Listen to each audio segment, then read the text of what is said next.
Madame la conseillère d'État, Monsieur le Président de la Semaine des droits humains, je vous remercie. Chers intervenants, chères intervenantes, chers publics, j'ai le plaisir de vous accueillir au nom de l'Association des étudiants en sciences politiques et relations internationales, d'Amnesty UNIGE et de Foraus Genève à cette conférence des Geneva Human Rights Talks. Cet événement avait initialement été imaginé en 2019 pour la Semaine des droits humains par des étudiants et étudiantes et nous sommes très ravis de pouvoir poursuivre avec ce format. J'en profite pour remercier l'Université de Genève de nous accorder l'opportunité d'organiser cette conférence. Le thème de la Semaine des droits humains étant l'universalité, nous aborderons cette thématique sous format d'entretien. Nous avons l'immense plaisir d'accueillir 3 personnalités pour qui les droits humains occupent une place prépondérante dans leur vie, voire dans leur carrière, voire dans leur vie. Excusez-moi. Notre premier invité est M. Filip Vulović, actif au sein de l'ONG International Human Rights Defenders. Il nous fera part de son engagement pour la Pride Belgrade et sa lutte pour la communauté LGBTQIA+, en Serbie. Le deuxième entretien aura pour thème la lutte contre les discriminations et Mme Doris Angst, experte indépendante suisse des droits humains, riche d'une grande expérience professionnelle en la matière, s'exprimera à ce sujet. Ensuite, nous accueillerons M. l'ambassadeur Federico Villegas, représentant permanent de l'Argentine auprès de l'Office des Nations Unies, qui abordera le thème de l'universalité des droits humains sous l'angle du système onusien. Je tiens à remercier chaleureusement Mme Angst, M. Vulović ainsi que M. l'ambassadeur Villegas d'avoir donné suite à notre invitation et j'invite M. Vulović, accompagné de Léa Colli d'Amnesty, à monter sur scène. Mr. Vulović, Mrs. Colli, would you please like to come on stage? Thank you.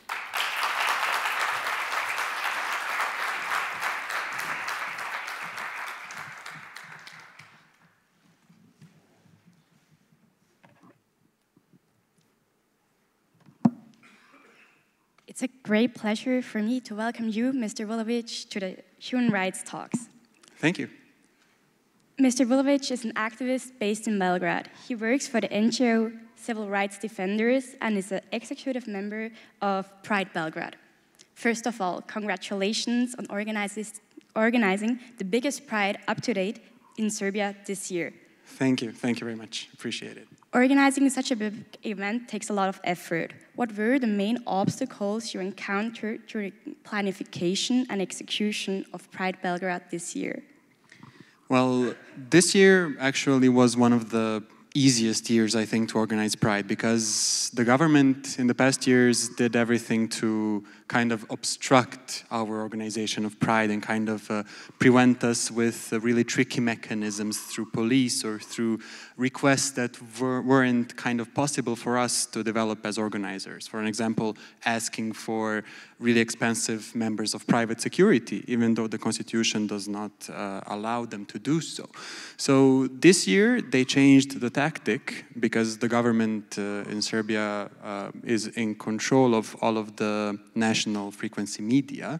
So their tactic was not to mention Pride at all in any media. So there were no negative commentary, no positive commentary, it was nothing. So an average person in the countryside of Belgrade didn't even know that Pride was happening because they didn't have cable television to see some independent media saying something about Pride. So at the end, there was no violence and the EU part of the government was happy, the pro-EU part, and also the European institutions and the international community on the West was happy, while the Eastern counterparts weren't that interested because the media didn't talk about it, nobody knew, so everything was done from their side kind of sneaky, I would have to say.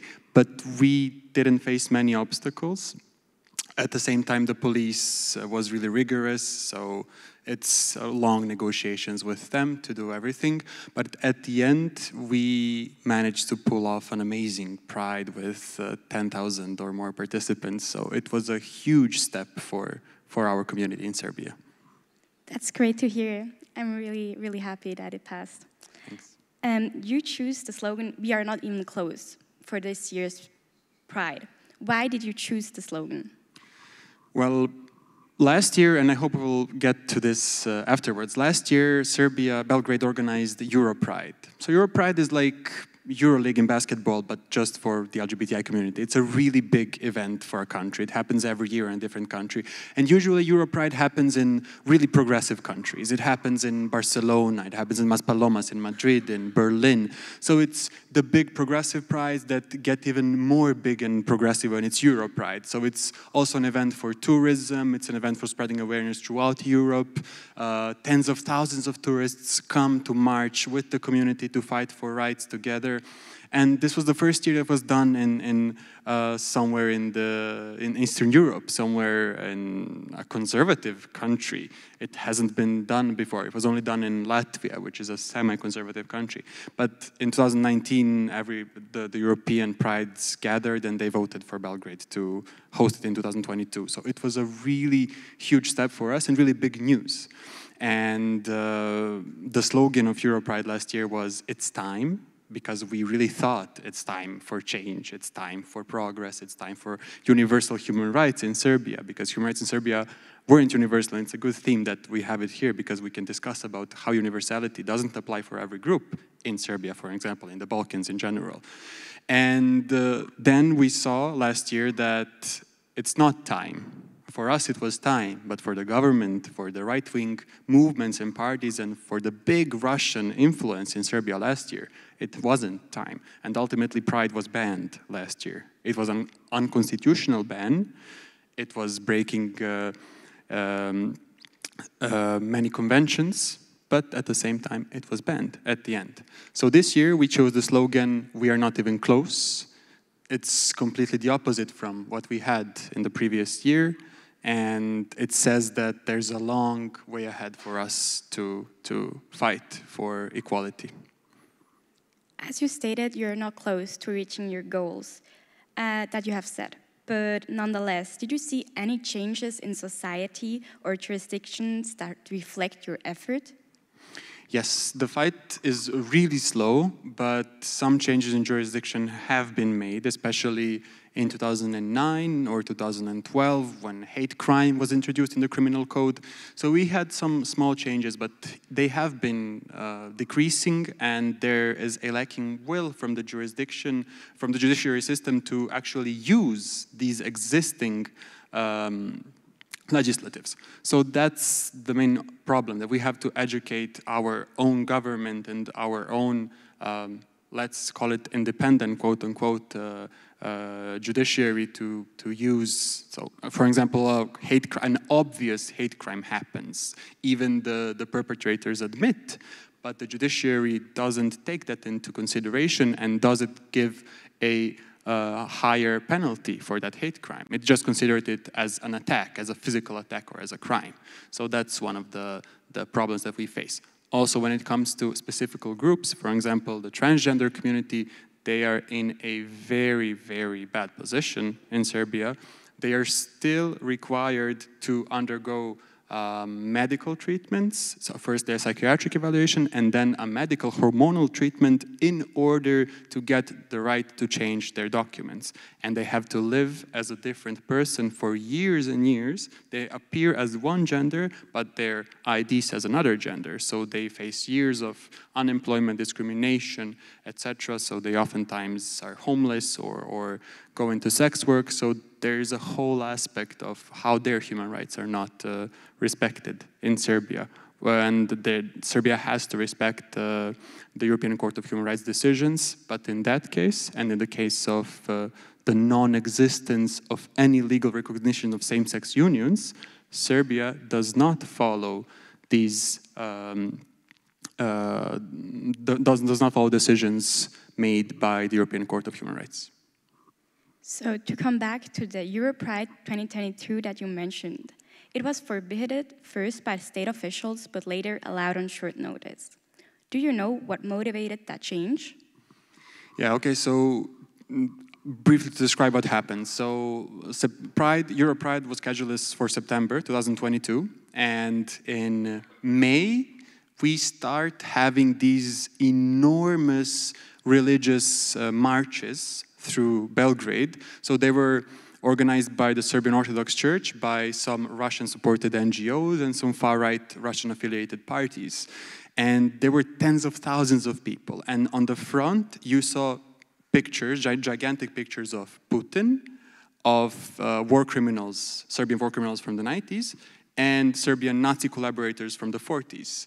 And they were leading an anti-Euro Pride march, along with priests, along with incense, the smoke that's used in religious ceremonies. So it was a hybrid mixture of everything wrong with society in Serbia. And so many kids walked in those marches wearing Z T-shirts, the symbol of Russian aggression on Ukraine. And it was, nobody from us expected such a big reaction to happen, because when we got Europe in 2019, there wasn't a big reaction. But then we had the war in Ukraine, we had an increasing grip of Russia towards Serbian politicians. The Minister of Internal Affairs at that time was basically a Russian proxy politician in Serbia. So we had a big Russian influence, and that was our main enemy in that fight. So in August, I remember I was at my driving lesson. It was my third lesson, and I was driving a car in fourth gear. I was terrified. I was on a bridge. So I was driving through a bridge, and the instructor played Radio Belgrade, so it's the national radio.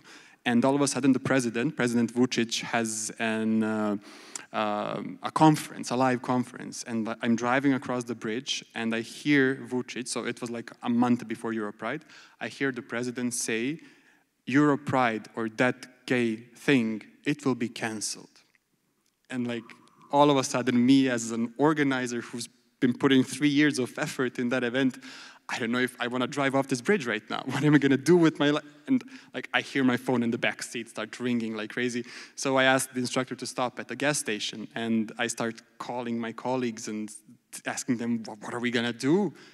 And the consensus was that we're going to fight, no matter what. We're not going to allow the president or anyone, firstly, to cancel our event, which is not possible. We are the only ones that can cancel it. But he, as the ultimate political figure in Serbia, when he says something, it will be done. So we knew that something will be done by the police or something.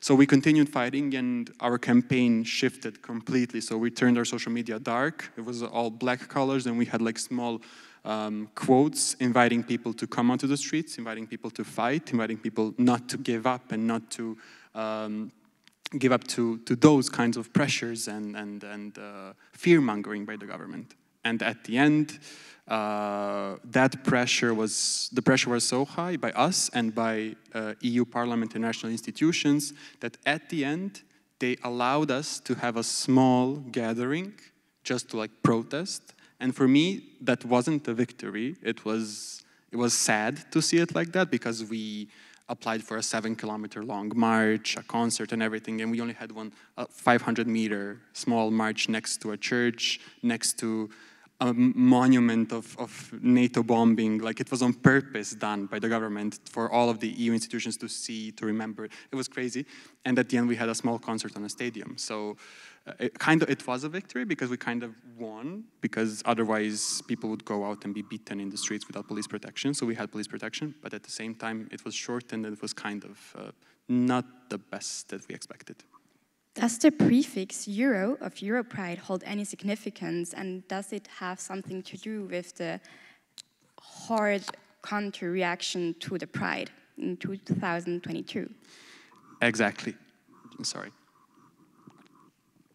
So the prefix Euro basically associated Euro Pride, associated Belgrade Pride with something European and with the EU, because there's still a really large anti-EU and anti-NATO sentiment in Serbia, because in the war in the 1999, after Serbia's aggression to Kosovo, Serbia was bombed by the NATO alliance. So there's still a really negative sentiment towards everything Western, towards NATO, and a growing sentiment towards the East and towards Russia, because Serbia is a conservative, Orthodox Christian society, so Russia has a big influence. So the prefix Euro was the thing that was really the trigger that pushed everything, and that gave a really good platform for the West and the East having a political fight on the territory of Belgrade. So we were the guinea pigs of that fight, even though that wasn't our goal. We didn't want to cause such mayhem. We thought, we were expecting that, by saying it's time, we were expecting a really big pride, tens of thousands of people. But at the end, we had thousands of people canceling their trips because of everything that has been happening. We even had Antony Blinken issuing a statement condemning the ban. Like, it was really bigger and bigger than we are, bigger than we expected to be. It reached international levels upon my imagination. So yes, that prefix Euro was a heavy thing. And I was debating a far-right nationalist on a TV show. Even I don't love doing that, but it was a good opportunity to say something. And he said, no, you're gonna bring naked European men with monkeypox to dance with their naked butts, sorry, pardon my French, in Belgrade. That was the narrative that they were feeding, naked Europeans with monkeypox. And monkeypox was, at that time, really a thing that was an outbreak. So yeah, that was what we were fighting against. Thank you for elaborating on that question. My next question would be, what lesson did Pride Belgrade learn from the world, and what can the world learn from Pride Belgrade? Maybe specifically the Balkans, or what did you learn from other parts of the Balkans?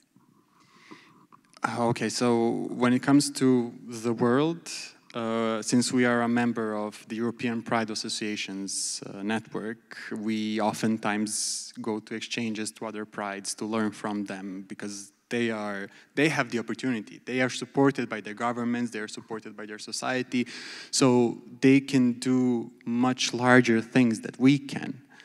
So we learn all the different organizational mechanisms, volunteers, how everything functions in a normal pride, in normal circumstances.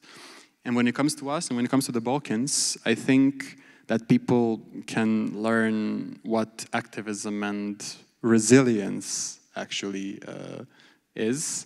And when you're hard-headed as a Balkan person, you will push for your thing no matter what. So I think that on the example of Europride, or generally on the example of prides in the Balkans, when you look at Bosnia, or when you look at Kosovo or Macedonia, how they are managing to also fight their obstacles and their oppressors, it's really extraordinary to see how progress can be made in those difficult circumstances.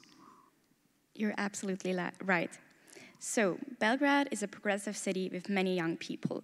But how does the cultural situation differ in other parts of Serbia? Is there a noticeable difference? Definitely, there's a really noticeable difference. If you go north of Serbia, you have many national minorities over there: Hungarians, Romanians, Croats. So when a place has a vast majority of different minorities, in this case, ethnic minorities, they're kind of more accepting towards other minorities. So for an example, Novi Sad, it's the second largest city, it's in the north of Serbia. They have functioning organizations, they had a Pride Week, they had Pride a few years ago.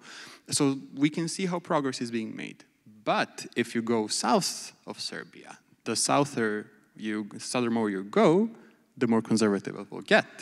So for an example, in 2019, there was a Pride caravan. It was our guerrilla action. So we would pack in a van, we would notice the police that we will have a guerrilla Pride march in a small city in the south of Serbia or anywhere in Serbia without anyone knowing. And it was really interesting. So we would just go out with the van, we had the banners, we had music, and we just like march, record, and that would be breaking news in that town, so that we could reach any young queer person living and struggling in that conservative town. But in a few instances, some local police members leaked information that we were coming to have the guerrilla pride. So, for example, in one city in the southwest of Serbia, my friends, I wasn't there, my colleagues were in a restaurant, and all of a sudden a gigantic mob formed in front of the restaurant. They basically wanted to murder them. So they were chanting murderous anti-LGBT chants, so they had to be escorted like this by the police quickly to a van, and they were getting bottles and glasses thrown at them. So it was intense, and imagine like if you announced a really big pride in one of those cities. I mean, you couldn't possibly do it. So it's a privilege to live in Belgrade or Novi Sad, but if you go to a smaller city and the more conservative it gets, you will have more of a difficult time. So who, in your eyes, is responsible for that difference? The population or the municipalities? I think it's both. The municipalities, for sure, aren't doing enough to cherish equality or to spread awareness or to allow these things to happen. But at the same time, you have generally the politicians, you have the media, which is one of the most, I think, harmful mediums towards the LGBTI+ community. And of course, you have the general society, and when we talk about cultural particularism versus the universality of human rights, it's the specific and particular culture of Serbia that is really conservative and orthodox that denies Serbia the universality of human rights when it comes to queer people in general. Especially, you could see that after communism fell and after the dictatorship fell, the first Pride was tried to organize in 2001, but it ended in bloodshed because that democracy and those human rights weren't for everyone. So how is the situation for other minorities, as for example, people with impairments or minorities, like ethnic minorities? You can see that when it comes to people with disabilities, with impairments, as in any other town or city, you can see that the local governments aren't doing as closely as enough as they can do for. So I mean, it's from the obvious things that are not very well executed, from tactile sidewalks to non-existent audio navigation in public transportation. So it's those things that are that don't require many funds and efforts to be done, but they're simply being put aside because there are more burning issues to happen. And when it comes to national minorities, they are respected, especially in the north, but when you go south, you can see that Albanian minority in the south actually gets their addresses deleted from the book for elections, so they cannot participate in elections and choose someone who is not favorable enough towards our central government. So we can see that it's not a good situation even 24 years after the war. And are there organizations that support those communities? Yes, there are many organizations. Fortunately, we have a really rich and diverse community of civil society organizations that work in many different fields, and we are acting as the biggest opposition towards everything that comes out from the government that is not in accordance with respecting human rights. But at the same time, we are facing many obstacles. For an example, just yesterday, many mobile phones from activists and employees in civil society organizations were hacked by Pegasus, one of the dangerous malwares that targets specifically human rights defenders. So it was breaking news yesterday. So we have to be extra cautious because we are targeted basically as threats to law and order, I would say like that. So now we are already coming to our last question, and that would be, what's your opinion on the discourse of universality versus particularism of human rights? Is it valid to abstain from adhering to such Western standards due to invoking cultural difference, or is there no room for discussion regarding human rights? Of course, there's no room for discussion regarding human rights. Human rights should be universal and should apply for everyone. But you need to be very smart when you're fighting for universality of human rights in such a particular culture, as I said, as the Balkans are. Because our people are really afraid of change and of progress.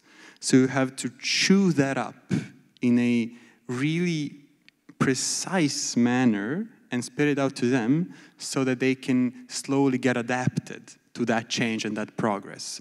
So at the end, as the result, you have really, really slow progress, and you have a really big hardship making progress in your country. So I think that you just have to be smart, and you cannot go against that hard-headedness of the average Balkan person, but at the same time, each and every one of us has to fight in their own way for universal human rights. Because although Serbia claims that it's a democracy, we can see how that democracy can be just lost so quickly as we had it last year with the ban of Europride. Thank you so much. Do you have any concluding words for us for this discussion? I just want to say, first of all, thank you for the opportunity. I think it's really important to discuss about countries that are really declining when it comes to universality of human rights. And I think it's really, really important to emphasize that this kind of international cooperation and support needs to be cherished and needs to be talked about more. And I'm really happy that I had to share this, and if you want, you can follow Belgrade Pride on social media, because you can see some interesting content, and this was a small promotion from my side, but yeah, we're doing some really, really interesting things throughout the year, especially in September when Pride happens. Thanks. So I want to thank you for taking time to speak to us about such an important matter. Now, do we have any questions from the public? Yeah? Wait a second. Thank you. So yeah, I'm Thibaut Granger. I'm head of the discrimination group at Amnesty UNIGE, and I follow that organization closely. So I just wanted to just first of all thank you for coming here, and secondly, like I just wanted to know if does the possible candidacy for Serbia for joining EU had an influence on the organization of that year's Pride, or the support of last year's short notice Pride. Thank you. Thank you, Diego, for the question, and my answer is definitely yes. Because last year when we had the ban, one of the members of the European Parliament, Terry Reinke from the Greens, held a really empowering speech, so empowering that the entire European Parliament gave her a standing ovation. And that speech was towards a stronger condemnation and stronger support to Belgrade for Europride. And when I saw that, I realized that the pressure from the EU was so big that something good is going to result from that. And if Serbia wasn't a candidate for the EU, and if they weren't receiving so many support and funds from the EU is the biggest financial supporter of Serbia, we definitely wouldn't even have prides. The government would definitely ban it because it goes towards their voters and their support. But with the pressure from the West and from the EU, definitely Pride, with no question, the biggest supporters of us are actually people from the Western countries, from the European Parliament, and actually even Switzerland that financed this year's Pride Week, which was the first time Switzerland gave such a big donation. So thank you, Switzerland. Maybe a last question. Do we have any more questions? Yeah.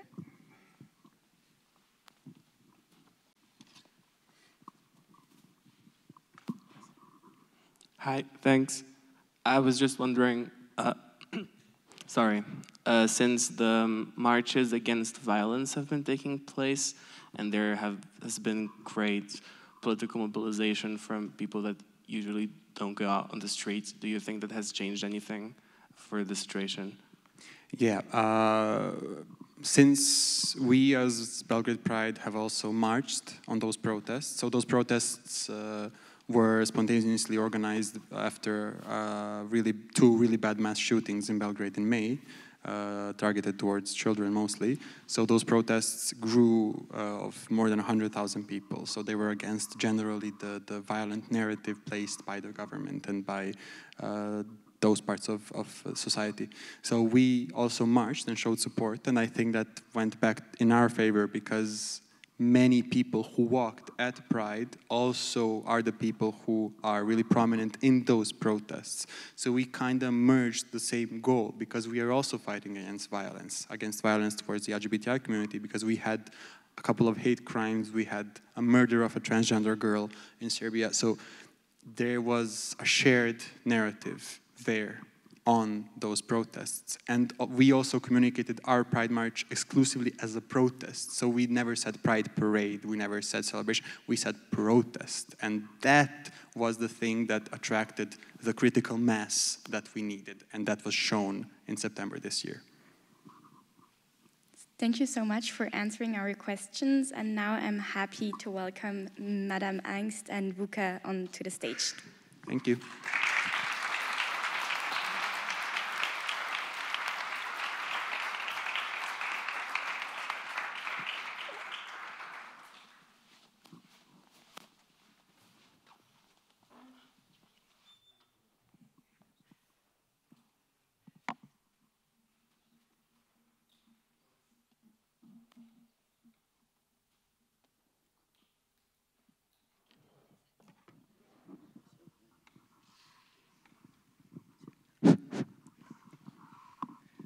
Madame Angst, merci beaucoup d'avoir accepté notre invitation. Donc, vous êtes experte indépendante des droits humains. Vous avez été directrice de la Commission fédérale contre le racisme pendant presque 10 ans. Et vous avez été contre le racisme pendant presque 10 ans. Et puis, vous avez été co-autrice des premiers commentaires en allemand sur la Convention cadre de l'Union européenne contre la discrimination. Donc, merci beaucoup d'avoir accepté de venir ce soir et de discuter de ces enjeux très importants avec nous. Et la première question que je voudrais vous poser, c'est justement, aujourd'hui, comment est-ce qu'on pourrait définir l'universalité? Comme ça, on pourrait poser un cadre dans la discussion. Oui, merci pour cette question. En effet, je me suis penchée les derniers jours sur ce concept de l'universalité des droits humains. Je crois que ça a été présent déjà lors de la Déclaration universelle des droits humains, des droits de l'homme, parce que 48 pays, il y avait seulement 58 en tout, 2 ont manqué la session et 8 se sont abstenus, mais les 48 pays membres des Nations Unies alors ont voté pour cette Déclaration universelle des droits humains. Mais les abstentions qui ont été déposées ou qui se sont fait voir ont déjà montré un clivage entre l'Est et l'Ouest, parce que c'était l'Union soviétique et les pays satellites de l'Union soviétique, comme la Yougoslavie, la Pologne, la Tchécoslovaquie, la Biélorussie et l'Ukraine qui ont voté contre, ainsi que aussi l'Arabie saoudite et l'Afrique du Sud, par des raisons très évidentes, leur système d'apartheid. Tandis que la Chine, elle avait voté pour cette Déclaration universelle des droits humains. Après, se sont installés des mécanismes de surveillance dans presque toutes les régions du monde, quelques-uns avec plus de succès, tandis que d'autres en Asie, par les pays de l'ASEAN et dans le monde musulman, ont été plus compliquées et sont entrées en vigueur plus tard, ont été critiquées aussi pour ne pas respecter, par exemple, les droits des femmes, etc. Mais je crois que ce système universel des droits humains est très important, comme la présentation de tout à l'heure l'a montré, je crois, par les récits de M. Vulović. On a bien vu que c'est l'instrument crucial pour les agents, les défendeurs des droits de l'homme. Merci. Mais donc, vous dites que lors justement de la signature initiale de cette déclaration, à la suite de la Deuxième Guerre mondiale, donc pas tous les pays membres de l'ONU l'ont signé. Et donc, comme vous l'avez mentionné, il y avait clairement des enjeux politiques autour de cette signature. Mais justement, une des critiques qui est faite face aux droits humains, sans rentrer dans, bien sûr, les débats de relativisme qu'on a déjà mentionné, mais est-ce qu'on pourrait tout de même questionner le fait d'être marqué culturellement, ces droits humains? Oui, en effet, il y a une critique qui est nommée relativisme culturel aussi des pays non occidentaux qui disent que par la création de ce système de droits de l'homme, c'est un concept occidental qu'on veut promouvoir et qui reflète d'une certaine manière aussi la vie et la société occidentale, c'est-à-dire un individualisme, sont toujours des droits individuels, les droits humains. Aussi la société urbaine, la société technisée avec le monde du travail, industrialisée, avec un accent mis sur l'éducation scolaire, tandis que d'autres sociétés et d'autres systèmes culturels mettent beaucoup plus un accès beaucoup plus large sur la collectivité, sur les devoirs que l'individu a envers la société, la famille, la collectivité. Donc, la reproche, d'une certaine manière, est que ce système individuel de droits humains ne prend pas assez en considération les cultures différentes, les cultures qui s'expriment de manière différente et qui pèsent les intérêts d'une autre manière. Et puisque vous parlez de peser d'intérêt, justement, est-ce que ces droits humains sont absolus et puis faut-il qu'ils soient absolus pour être universels? Qu'est-ce que vous comprenez par absolu et universel est-ce que c'est une contradiction pour vous? Vous disiez justement qu'il y a des intérêts à peser, et puis on en avait parlé, je me souviens, justement qu'il peut y avoir des droits qui se contredisent, par exemple, dans certains cas, où des gens auraient des choses légitimes à dire, tout autant que d'autres, par exemple.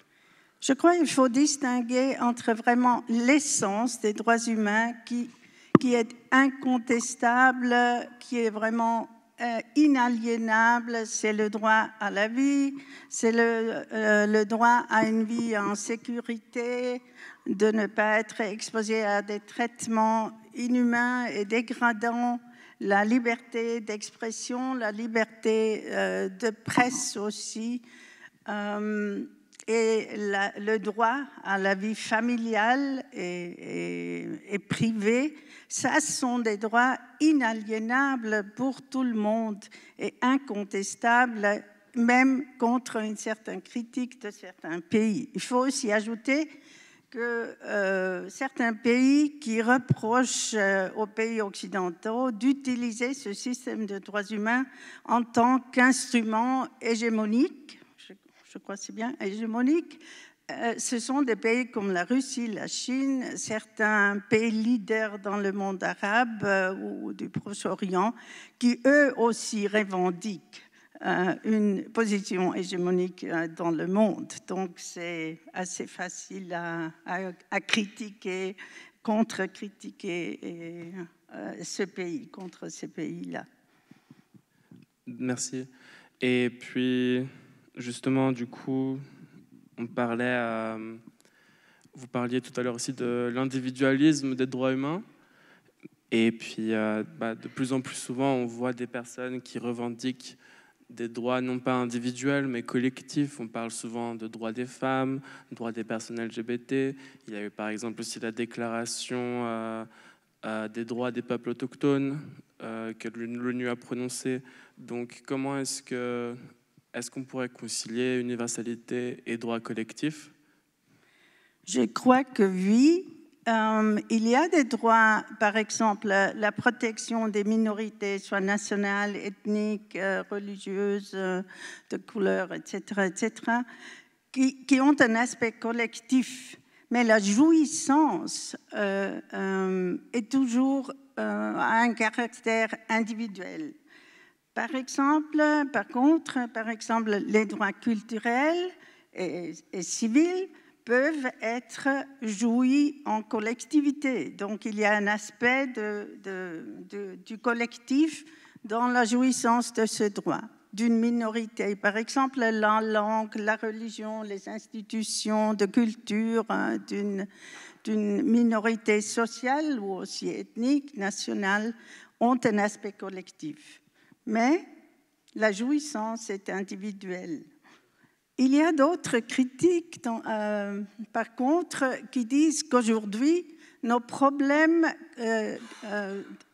auxquels nous faisons face sont des problèmes qu'on peut résoudre que par une action collective. La détérioration, non, je ne peux pas prononcer, le climat qui change, disons, le dépeuplement des régions entières dans les zones arides, le vieillissement des sociétés, tout ça sont des phénomènes qui ont un aspect très collectif aussi. Donc, il faut peut-être les résoudre de manière plus collective que par les droits humains individuels seulement. Ça, c'est peut-être un chemin à suivre dans le futur. C'est très intéressant justement, puisque, comme ça a déjà été mentionné aussi, je pense, lors de l'entretien précédent, l'entité qui met en place, qui régit donc les droits humains, c'est l'État. Et est-ce que vous pensez que justement cette structure-là, aujourd'hui, qu'est-ce qu'on pourrait imaginer d'autre justement pour garantir le respect des droits humains? Oui, c'est inhérent dans le système onusien dont Monsieur l'ambassadeur va parler tout à l'heure, que les sujets des conventions, non pas les sujets, les acteurs exécutants sont les États membres des Nations Unies. Mais il y a des demandes aussi formulées dans les dernières années qu'il faut être plus inclusif ici aussi et invoquer plutôt aussi les ONG et les différents acteurs dans la société, comme vous l'avez aussi exprimé d'une certaine manière, M. Vulović. Donc, que ça ne suffirait plus de faire seulement des auditions pour les ONG au sein des organes de surveillance de l'ONU, mais qu'il faut impliquer toute la société par un système de dialogue. Je crois que l'ONU a déjà commencé ce chemin de dialogue, mais je crois aussi qu'il faut le développer encore plus. Et ce dialogue-là, si on se recentre un petit peu sur la Suisse, on voit bien qu'il est très fort. Et qu'est-ce qu'on pourrait donc dire sur le système suisse, qui est tout de même assez particulier, de démocratie semi-directe, sur les droits humains? Oui, c'est une question très intéressante qui nous concerne tous et toutes. Vivant en Suisse ou être citoyenne et citoyen suisse, c'est toujours la précondition pour participer à ce système extrêmement fédéral et avec cette démocratie directe. Il faut mettre au clair et être conscient que ce sont les droits civils et politiques qui nous sont assurés de manière très élargie, mais que ça ne veut pas dire que ça inclut ou est garanti automatiquement tous les autres droits humains qui sont des droits individuels, de non-discrimination, etc. En effet, comme en Suisse, la souveraineté suprême reste avec le peuple électeur, précondition nationalité suisse. Il n'y a pas de juridiction constitutionnelle. Donc la justice est très réticente de critiquer ou dénoncer comme anticonstitutionnelle une initiative populaire, mais encore moins un résultat d'un référendum de votation, un résultat de votation populaire. Comme ça, il y a une certaine dictature de la majorité et, d'après mon opinion, il n'y a pas assez de régulation et de surveillance de l'issue du sujet des initiatives populaires, par exemple. Je vous cite un exemple. En 1998, la Suisse a ratifié la Convention cadre du Conseil de l'Europe sur la protection des minorités nationales et a déclaré que, à part des minorités linguistiques traditionnelles, les gens du voyage étaient une minorité nationale culturelle, tandis que la communauté juive était reconnue en tant que minorité nationale religieuse. Donc, quand aux gens du voyage, les Yéniches, je peux vous citer le cas que le canton, disons, de Genève, de Berne, etc., veut faire construire une aire de transit et de stationnement dans un certain village. Ce qui arrive assez souvent, c'est qu'un groupe ou un parti lance un référendum. Si le référendum aboutit, il n'y aura justement pas d'aire de stationnement ou de transit dans ce village. Et comme ça, la vie itinérante qui est garantie par cette convention ou garantit les droits de cette minorité qui a choisi ce mode de vie ne se réalisait pas. Donc, tyrannie de la majorité. Donc, tyrannie de la majorité, donc pas tout le monde... Oui,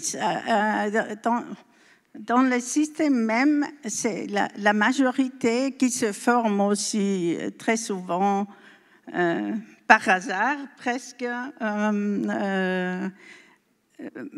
et dicte les conditions pour, disons, une minorité.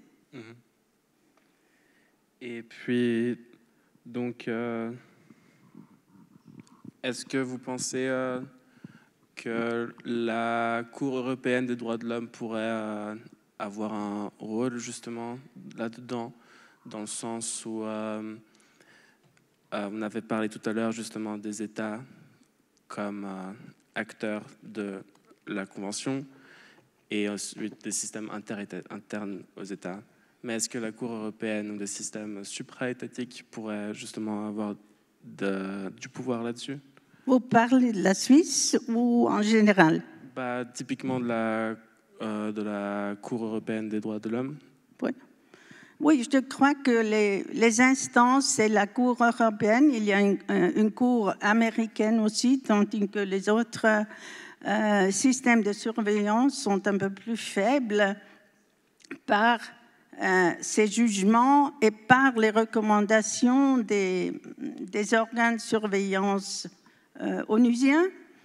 Ce n'est pas des jugements, c'est des recommandations qu'ils peuvent publier, forment, comme M. Volker Türk a dit, un cadre normatif. sur lequel on ne revient plus. Donc c'est vraiment un développement, même si très lent, mais constant de ces droits de l'homme, de ces droits humains. Donc espérons aussi que vous, en tant que génération future, que vous tous pouvez en profiter encore plus que la situation d'aujourd'hui nous le permet. Et donc, après avoir passé tout ça en revue, je suis déjà obligé de poser la dernière question. Ça passe vite. Donc, après tout ça, est-ce que vous diriez que les droits humains sont aujourd'hui un moyen efficace, toujours efficace, pour protéger la dignité humaine? Je crois que oui. Tout d'abord, nous n'en avons pas d'autres. Donc, il faut bien tenir à ce système qu'on a, mais qu'on doit œuvrer pour un développement constant. Et cette universalité, la valeur universelle est vraiment très importante dans ce système. Je voulais peut-être encore citer quelques exemples que cette valeur universelle est aussi questionnée ou contestée dans nos propres sociétés aussi, parce que il y a la tendance qu'un groupe social qui ne se sent pas concerné par une certaine convention et les droits qui en émanent fait une certaine résistance à la mise en œuvre de cette convention. Pensons aux hommes et un système encore un peu patriarcal contre les droits des femmes, ou la majorité chrétienne blanche en Suisse contre la demande ou l'interdiction de la discrimination, donc l'obligation de la non-discrimination. Donc ces conventions sont très souvent contestées et les partis impliqués cherchent des moyens politiques pour œuvrer contre ces conditions. C'est pour ça que la critique constante qui vient du Conseil des droits de l'homme aussi est très importante pour surmonter cette résistance dans la population. Aussi l'acceptance de la diversité et du pluralisme dans nos sociétés croissantes, les deux phénomènes sont encore mal acceptés. Beaucoup de gens insistent ou ont des images encore d'une société homogène qui n'existe plus, mais il y a une résistance contre cette acceptation, ce qui fait que le développement dans ces droits qui touchent les minorités, aussi des minorités sociales, disons l'orientation sexuelle ou les personnes handicapées, etc., il faut les promouvoir et c'est encore un chemin assez long. Je voulais quand même aussi répondre à ces dernières questions. Je me réfère ici à un article de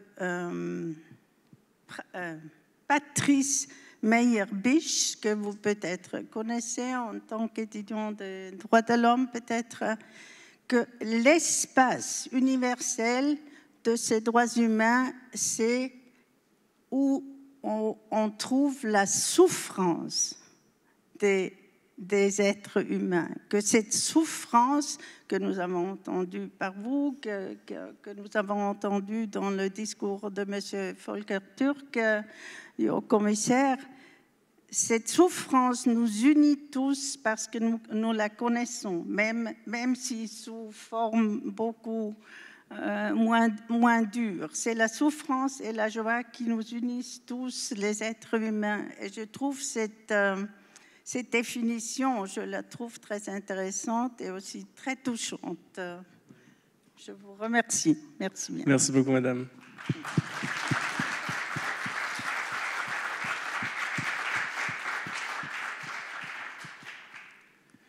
Nous avons le temps pour des questions du public.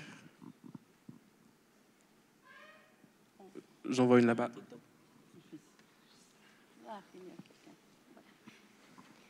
Alors, merci pour votre discours. Vous avez parlé du noyau dur ou des droits de l'homme vraiment essentiels qui sont certainement aussi universels. Par contre, selon vous, est-ce qu'il y aura aussi des droits de l'homme où il faut ce discours, s'ils sont centrés plus occidentalement ou non, et si oui, lesquels? Est-ce que vous pouvez répéter? Je n'ai pas très bien compris. Elle a demandé si vous avez dit qu'il y avait des droits fondamentaux, Oui. Et quels droits ne seraient donc pas fondamentaux, et ces droits-là, est-ce qu'ils sont occidentaux? Si j'ai bien compris la question. Est-ce que c'était ça? Est-ce qu'il a répété? Est-ce que j'ai bien compris? Oui, non, vous avez parlé, il y a quelques droits qui sont sûrement essentiels et font le noyau dur des droits de l'homme et qui sont universels et c'est pas contestable, mais par contre, est-ce qu'il y a des droits qui font pas partie de ce noyau dur, qui sont peut-être plus occidentaux, et si oui, lesquels? Si j'ai bien compris, cette essence est une définition de droit international. En allemand, c'est le Kerngehalt der Menschenrechte. Et je ne suis pas d'opinion que les autres sont moins universels ou moins importants. Et il y a de nouveaux droits qui sont mis en exergue par la situation climatique, par exemple, qui était moins important, le droit à l'eau, à polluer, etc., qui se sont aggravés. C'est une distinction qu'on fait dans le droit international. Ce n'est pas une distinction que j'ai faite personnellement. Est-ce que j'ai à peu près répondu à votre question? Pour moi, les droits sont universels en tant que tels, les droits humains, mais on fait cette distinction. Non, la question c'était plutôt si vous pensez s'il y a quelques droits de l'homme qui sont discutables, qui sont plus, qui ont vraiment une perspective occidentale. Non, je ne crois pas. C'est une reproche qu'on fait. Peut-être on peut dire que certains droits sont plus importants dans une société industrialisée, où le droit de créer des syndicats, par exemple, est très important, ou les droits qui ont directement un lien avec ce travail industriel. Si la société est en tant que telle, tandis que dans une société plutôt rurale, c'est d'autres droits qui sont peut-être ont une importance éminente qu'il faut d'abord soulever. Mais je ne dénoncerai pas des droits en tant que droits occidentaux. Ça n'existe pas et ça serait contre ce concept de l'universalité et la valeur universelle des droits humains. Sont innés dans notre condition humaine. Merci. Est-ce qu'on a d'autres questions? Merci. Monsieur là-bas pose une question. Pardon. Bonsoir. Merci beaucoup pour votre discours. Je voudrais vous poser une question de point de vue de droits des hommes dans l'âge digital. Parce que historiquement, les menaces vers les droits humains est venue de cadres de positions de pouvoir, de gouvernement, quelle que soit leur forme. Et puis, aujourd'hui, on peut sentir tout le monde, vivant dans le monde à l'âge numérique, les menaces par rapport aux droits humains vient aussi d'un autre cadre privé, de cadre de corporation, de business et tout ça. Est-ce que, de votre opinion, quelle est votre opinion? Est-ce que ça change le cadre de discours des droits humains? Est-ce que ça change aussi le cadre de participants dans le discours de protection et aussi de redéfinition des droits humains? Merci. Je laisse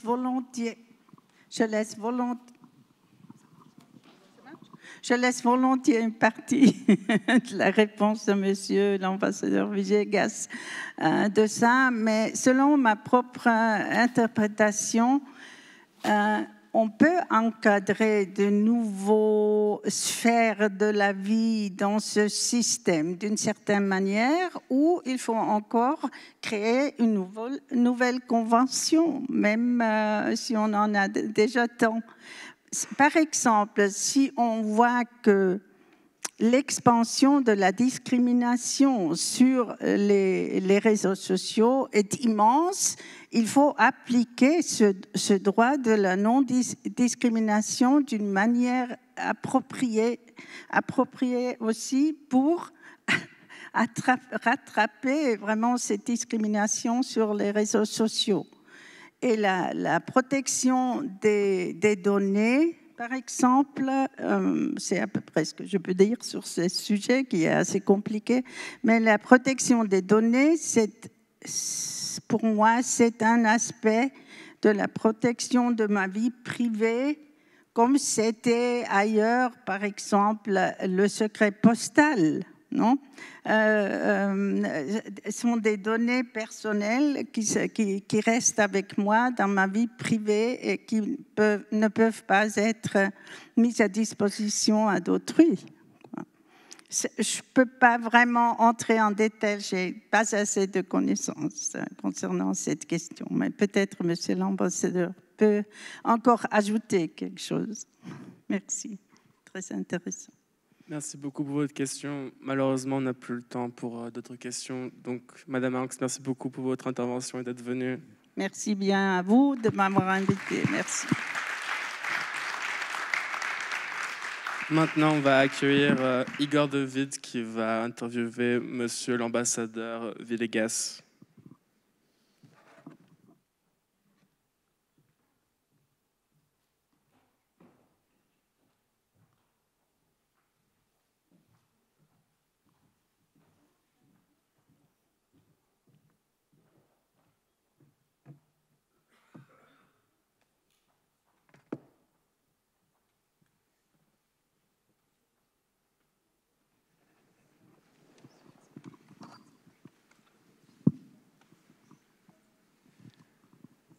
So now we welcome His Excellency Federico Villegas.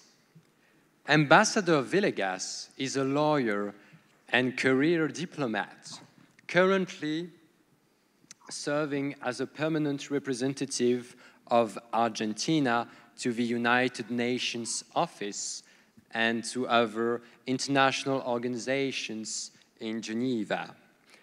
Thanks to your extensive knowledge and experience in human rights and international security, you were elected President of the United Nations Human Rights Council for the year 2022. Parallel to your diplomatic missions, you were also an assistant professor at the universities of Rosario and Buenos Aires in international law. A warm welcome to you, Mr. Villegas. Let me ask you this first and fundamental question. How did human rights become a central part of your path and career as a public servant? Thank you, and thank you for the invitation, and good afternoon, good evening. Recently, they have asked me that question, and I'm looking backwards, and I think that the moment I enter international university, law university, was just 1 year after Argentina came back to democracy after a very cruel dictatorship with massive and systematic violations of human rights. And I was only 18 at that time when I entered university. But at that moment, Argentina was going through the moment of truth, finding out everything that happened in my country. And at the same time, we started having trials on the military junta that decided those disappearances. And as a young law student, I was witnessing a special moment in my country with human rights as the center. And I think that was germinated in me.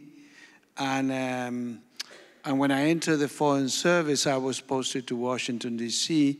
to deal with human rights issues before the Organization of American States.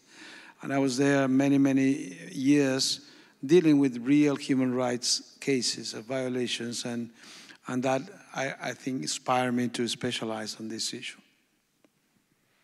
All right, thank you very much. And also, recently we have seen the election of Javier Milei. Do you have any opinions on what happened? Oh, what I think is it's another election where we found Argentina's democracy is strong. We are having free elections with debates. And of course, the people has decided and the institutions work. The three powers of the state will make sure that whatever is the policies and the ideas fulfill the Constitution and the principles and all the international commitments of Argentina. So I'm sure that the Argentine democracy will continue to be very strong. Yes. And so you were, as I said, president of the United Nations Human Rights Council for the year 2022. Mm-hmm. How does this institution manage to find consensus with all those different states with very different cultures? Well, the whole idea of the UN Human Rights Council is to find consensus, but when we don't have consensus, we follow the rules of the General Assembly and we vote. But it's very, it's very special because last year was the most difficult year in the history of the Council, probably. I felt like a captain on a boat with a valuable cargo going through a tsunami. I always described that last year. We started with the invasion of Ukraine just a few days before the high-level segment with over 100 ministers here in Geneva, and they had to change all their statements because they were coming to Geneva and did not expect to address this. So, and we started like that, and we ended up with Iran and everything that we did on Iran, approving a commission of inquiry on that. And so, what happened last year showed me that in spite of the geopolitics, if you look at what we did, we approved 100 resolutions on very, very special and important matters, not only on human rights situations, violations, serious situations, but also on new technologies and many other progressive developments of human rights. Those 100 resolutions, 70% of them were approved by consensus, in spite of the geopolitics. And 30% went to a vote. So I think the Council is very successful in promoting dialogue. Of course, it's not perfect. And we have to accept the diversity. I was a young diplomat, or middle-aged diplomat, director of human rights, debating with other states the creation of the Council in 2005. And there was an idea of having a Human Rights Council at that time. When we started this, we have to do a new human rights system. We need a new body. The Commission of Human Rights is completely failed. And we need something that is more universal, that every single country has to put its human rights situation on the table. We need a higher hierarchy, because it used to be a subsidiary body of the ECOSOC, of the Social Economic Council. So we said, no, we need something higher. To be a principal body like the Security Council was impossible because we needed to amend the charter, which is impossible because you need the vote of the 5 permanent members of the Security Council. So it will never happen, probably. I don't know. But so we went to the second best, which is a subsidiary body of the General Assembly. But at that moment, there was this idea that said, well, if we create this should be a body of the countries that have really such a good record of human rights that they will be able to address what happens in other countries and show guidance and show. So there was one idea at the beginning of the discussions that lasted 1 week, basically, which was to have a council of 15 members of regional balance with the highest record on human rights. Why that proposal lasted 1 week? Because it doesn't exist. We couldn't find the 15 countries that were so perfect to be in a body to decide, to evaluate. And that is exactly the problem we have.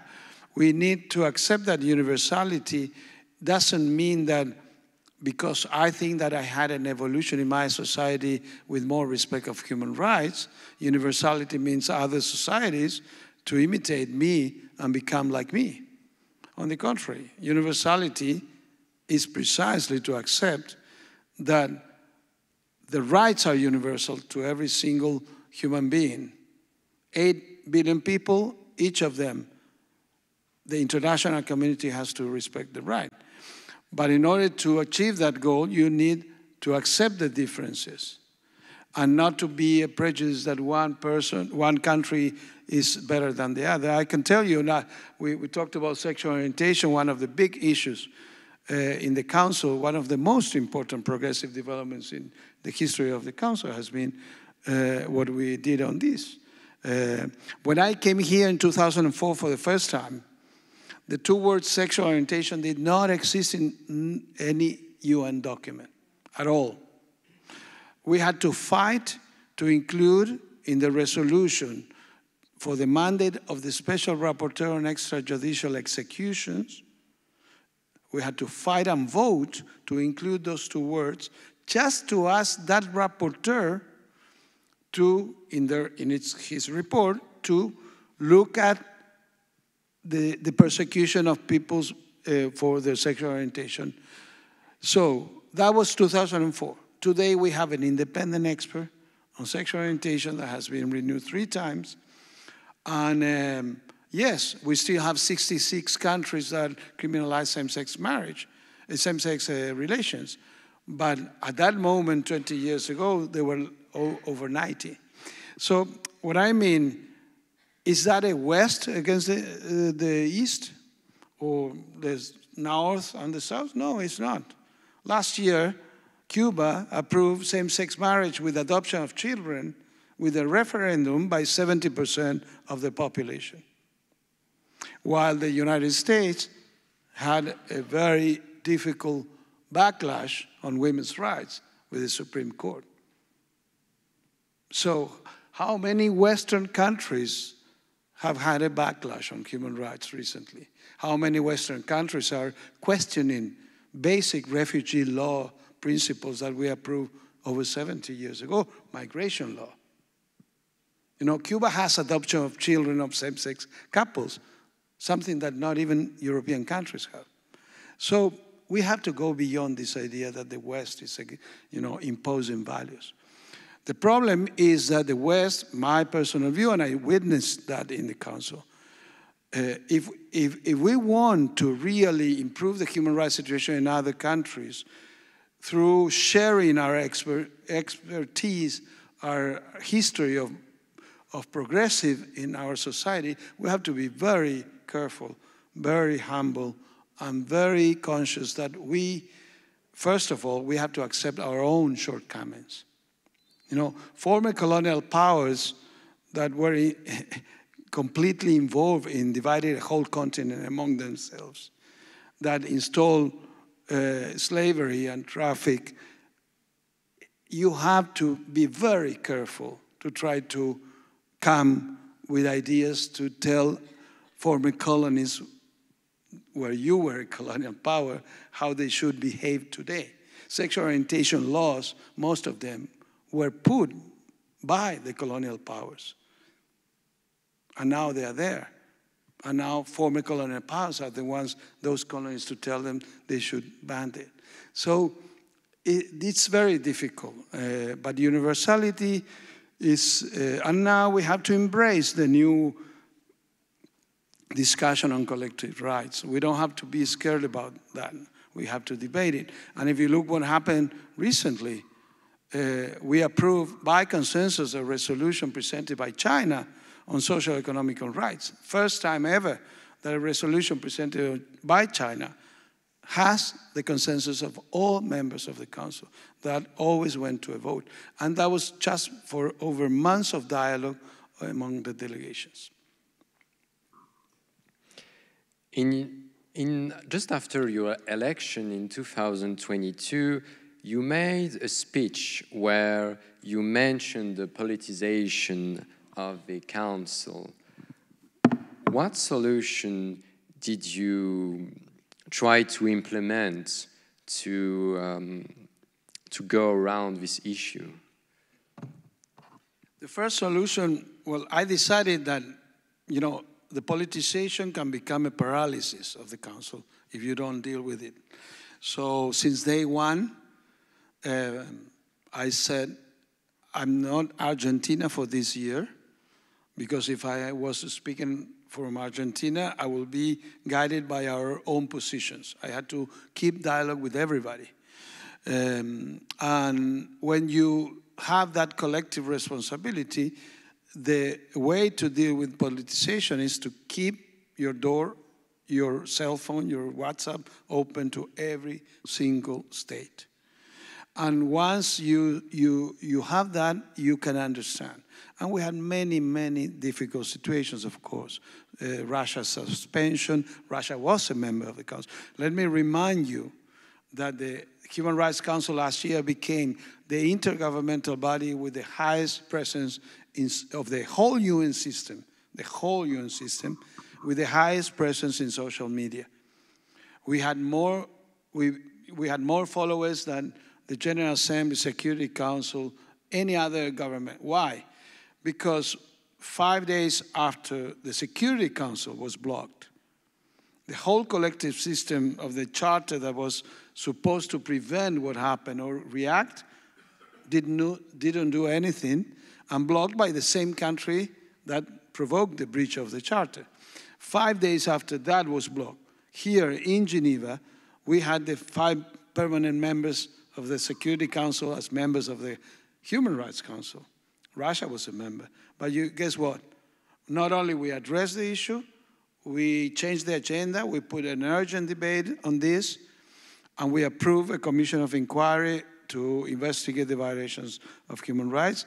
First time in history that a commission of this nature is approved on a permanent member of the Security Council. Why were we able to react, the only body at that time? Because we don't have a veto. Every single country is the same in the Council. So if you want to move forward your things, whether on sexual orientation, whether it's on Xinjiang, whether it's in Venezuela, you need to convince every single other of the 46. No matter how big a country, how important, how rich. So that's the value of the Council. And that's to keep the dialogue open. And of course, I had many conversations with foreign ministers and ambassadors that most of my colleagues did not talk to them, not even in the aisles. When they cross paths in their reception that we have every day, they wouldn't talk to each other. So if I had behaved like that as president of the Council, it would have been impossible for me to move forward the whole year. So we have seen that there are some progress that can still be made even with the politicization of the Council. However, on a global level, we can see that democracy is facing some heavy step backs, even as you mentioned, among Western states. So has the committee of the Council changed its methods or adapted to this situation to try to solve this trend or to revert it? Well, the nature of democracy, or the social tissue of societies and their human rights, the problem is that, you know, we don't have international standards on the quality of democracy in the human rights system. That doesn't exist. Otherwise, if we had that, we would have a specific norm, for example, to suspend automatically a state because there's no democracy, or because democracy has been breached, a coup d'etat or something. That is not. What we do is that even if you have a special way of organizing yourself and you have breach of democracy, you have to respect human rights. No matter if you're a kingdom, if you're a democracy, if you had your military taking over or not, if your elections were free or not. So one thing is to tell others how to organize themselves. You know, people could have come here in the 70s to tell Switzerland why women do not vote. You know, when some countries had women voting since early 20th century. So nobody came to Switzerland to ask them to change. It's the Swiss society that evolved. Nobody came to Barbados to leave, you know, to stop having the head of state, the United Kingdom, and become a republic last year. It's their own evolution of each society. So that's basically it. Yes. And in that regard, yes. So as we saw, there are some solutions when democracy can step back. And you mentioned that sometimes some states can be suspended, and some people think that some states, when they commit heavy violations of human rights, should be suspended. What is your opinion on this? We need to think also the protection of the people of those states. That should be the priority. I'll give you an example. Russia left and was kicked out. It doesn't matter. It's a dynamic that worked. But anyway, Russia is out of the Council of Europe and the European human rights system. So even that is absolutely a decision taken and it's done. In fact, what it means in reality, in practical terms, is that since September of last year, 130 million inhabitants, people in the Russian Federation, do not have an international tribunal to send their claims like they used to before. That's why the UN system and the Council comes to be so important. Because if you look, what we did basically is to fill a vacuum of the European system. So we have a special rapporteur on Russia, the first in history. We have the Commission of Inquiry on the violations in Ukraine. So we are giving a hope to those people that they have an international space where to go. So that's the problem of isolating a country.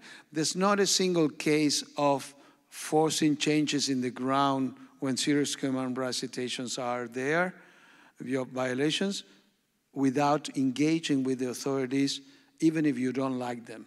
Because the only ones at one point that can change de facto the people that are suffering is, of course, you have different methods of that.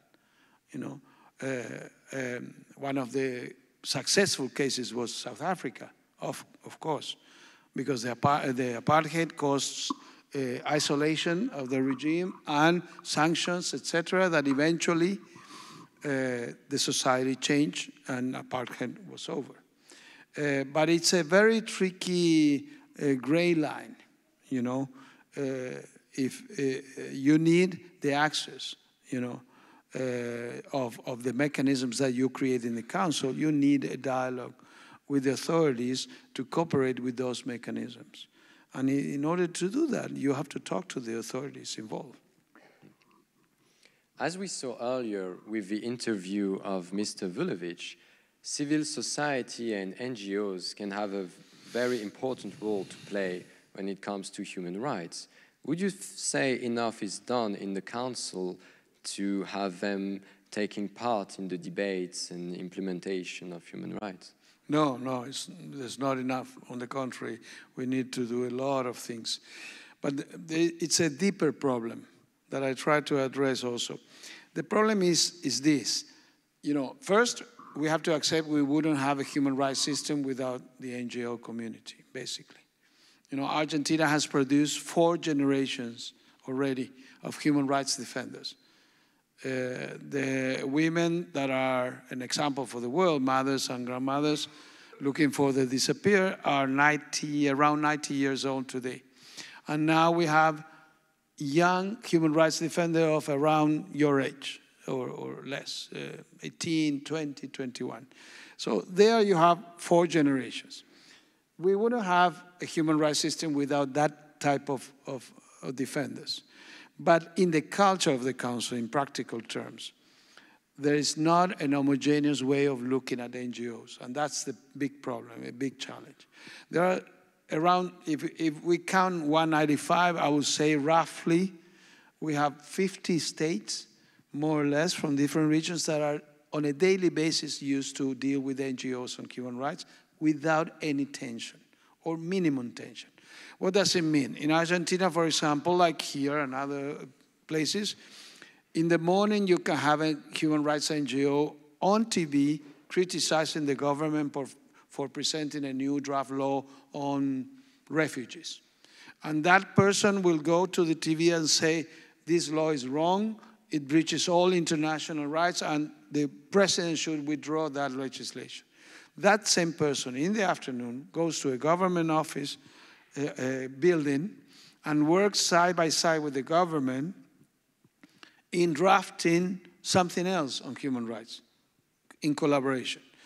So nobody complains about what that NGO said in the morning and works with the NGO in the afternoon. We respect the 2 hats that an NGO has, of collaboration and also criticize. But that, unfortunately, is not the rule in the world. Still, there are many countries that NGOs are the enemy, NGOs are financed by the West, NGOs. So when you have a prejudice on that, you never open the possibility of working with NGOs to improve your human rights. But at the same time, the NGOs have to accept also that not always the state is a human right violator. The state and government officials can be also human rights defenders if they have the right thinking. So when you change your culture to partnership, separating, you know, your roles, it's a huge change that we could have in the Council to foster this best practice on dealing with NGOs to improve human rights. And but it's a work in progress. And one last question. We mentioned earlier the invasion of Ukraine by Russia. Mm-hmm.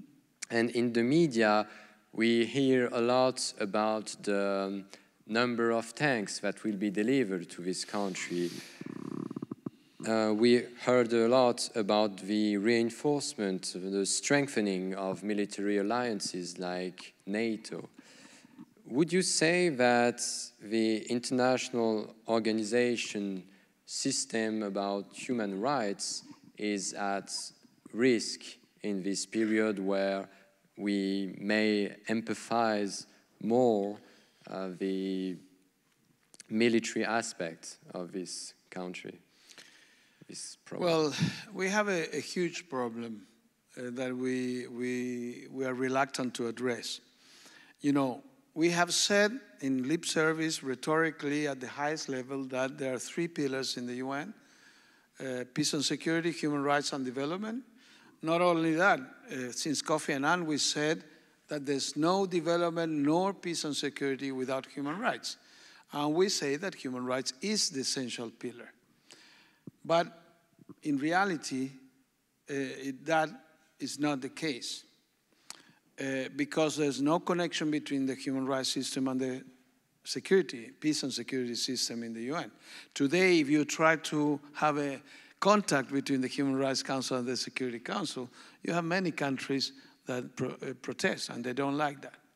So that puts us in the problem of not accepting that human rights is the best way to prevent conflicts, is the best way to make sure that a conflict doesn't overspill for violations of human rights, but also is the best way. Strong human rights institutions and norms in any conflict is the best way to prevent that conflict from repeating itself. And I always give the example of Europe. I mean, this continent has been the witness of the worst wars and massacres in history. The whole human rights system came, we are about to commemorate the Declaration, came after the Holocaust that was born in one of the most developed nations in the world, at the heart of Europe, with the state deciding to exterminate its own citizens. That's the whole idea of human rights. The revolutionary idea came here, didn't come in an African or Latin American or Asian country. So the thing is that why Europe feels that the Holocaust will never happen again, even though we are all worried about anti-Semitism and everything and intolerance. But why? Among other things, because you created a European system of human rights that is the basic guarantee for you not to repeat the atrocities of this continent. Because here in Ferney-Voltaire or in Strasbourg, we cross borders without nobody in the border in a region that was annexed constantly between one country and the other. So that's the amazing European experience. But the basic is not economic integration. That's something which is the first way that we look at it. It's not. It's not the steel and the coal. It's not, free trade tariff. Is the human rights European system, the one that puts and makes Europe together, and in order not to repeat the atrocities that you had here. So we have to learn from the European system. And in the Americas, of course, we used to have hypotheses of conflict with Chile and Brazil. And now we have a human rights system that puts us all together. So we need to do a lot to strengthen the 3 pillars. Thank you very much, Your Excellency. So, do we have any questions in the public?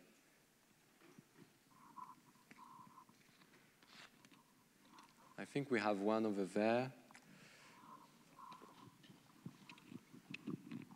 Hello, sir.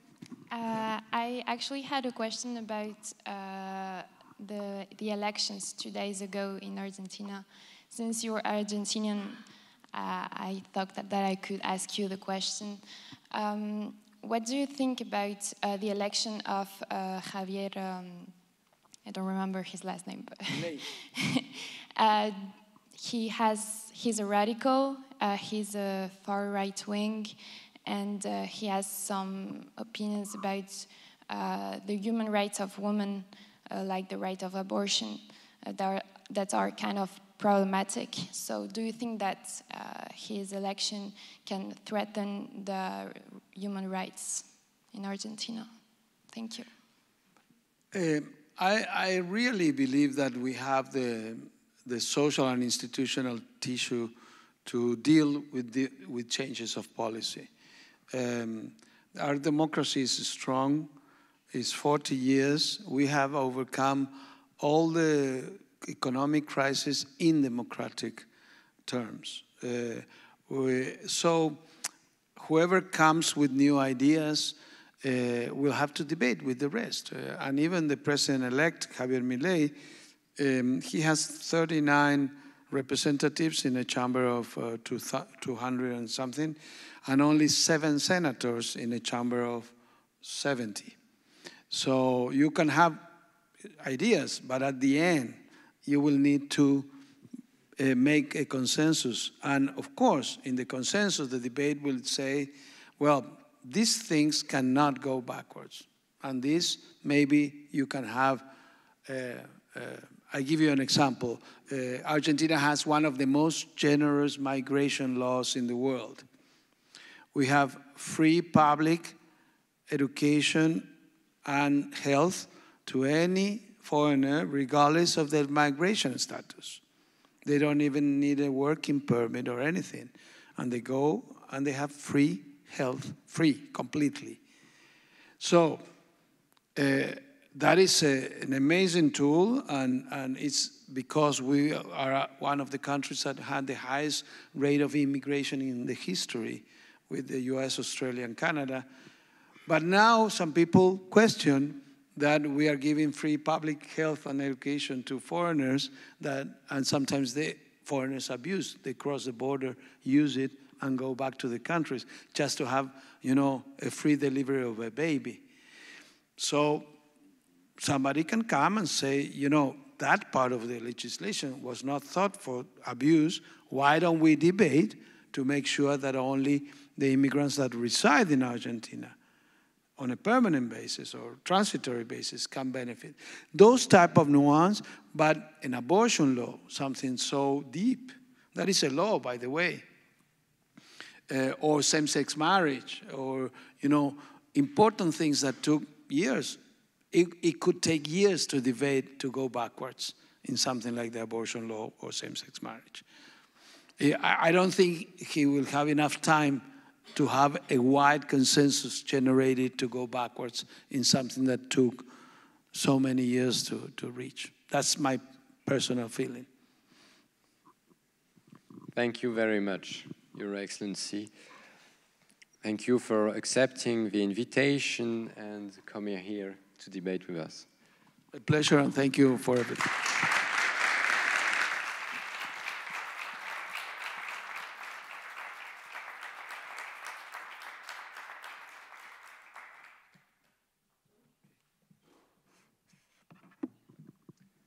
Alors donc maintenant nous allons accueillir Dakota et Nadia pour une danse.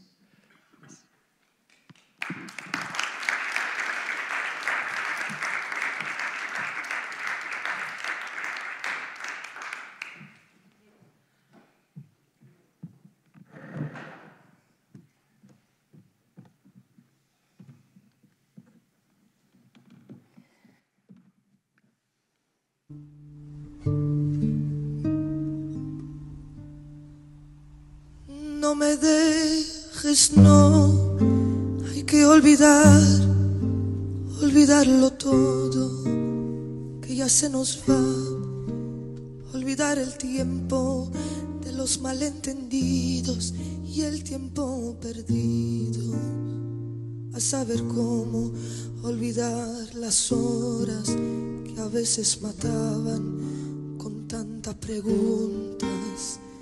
La felicidad, no me dejes, no, no me dejes, no, no me dejes. Te regalaré pelitas de lluvia y un país lejano en donde nunca llueve. Cavaré la tierra después de haber muerto y cubriré tu cuerpo de oro y de luz. Haré un territorio donde el amor será rey para el amor y tú serás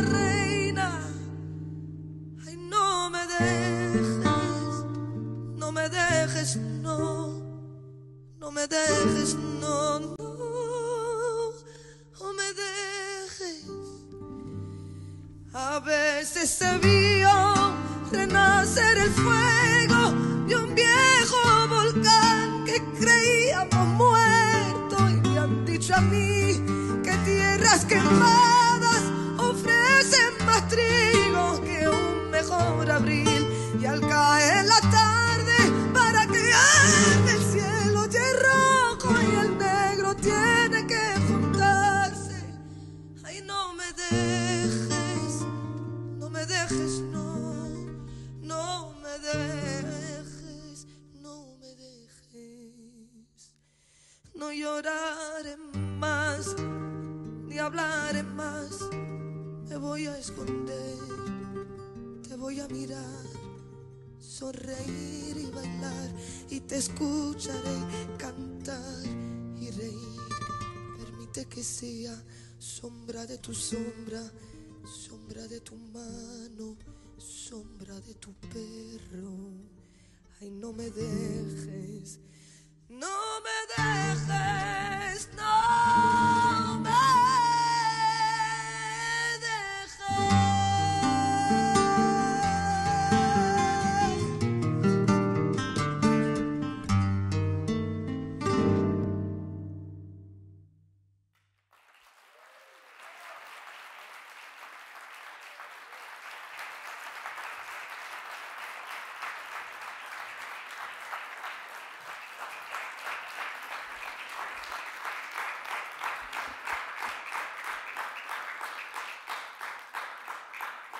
Dakota et Nadia, je vous remercie pour votre magnifique performance qui était très touchante. Merci beaucoup encore à l'Université de Genève, à Madame Angst, à Monsieur Vulović et à Monsieur l'ambassadeur Villegas d'avoir été présents et de nous avoir partagé vos connaissances et vos expertises. Vous pouvez retrouver l'ensemble de l'événement filmé sur le site de la Semaine des droits humains de l'UNIGE 2023. Je vais vous dire quand même quelques mots sur le programme passionnant de ces prochains jours. Demain à 18h30, les étudiants ont organisé 2 speed debating, l'un concernant les genres et les sexualités dans le contexte de l'universalité des droits humains et le deuxième sur les enjeux environnementaux. Nous avons pu faire venir de nombreux experts divers et les questions seront présentées notamment avec l'invité de la semaine, Madame Fatima Hosseini, et il sera possible de dialoguer avec eux, le format mettant à l'honneur la discussion. En parallèle, demain à 18h30, ici même, aura lieu une projection du film « Avortement, les croisés contre-attaque », suivi d'un débat avec 2 avocates spécialisées dans ce domaine et engagées au sein d'associations ou encore d'organes intergouvernementaux afin de promouvoir les droits des femmes. Jeudi, à 14h à UNIMAI, se tiendra une table ronde sur la situation actuelle de l'Iran, abordant la situation des femmes dans ce contexte. Cette table ronde sera animée par des spécialistes de la question sous l'angle du sport, de la recherche, ainsi que des études de genre. Retrouvez toutes les informations sur le site de la Semaine des droits humains. Un apéritif vous attend à la sortie. Merci et bonne soirée à tous.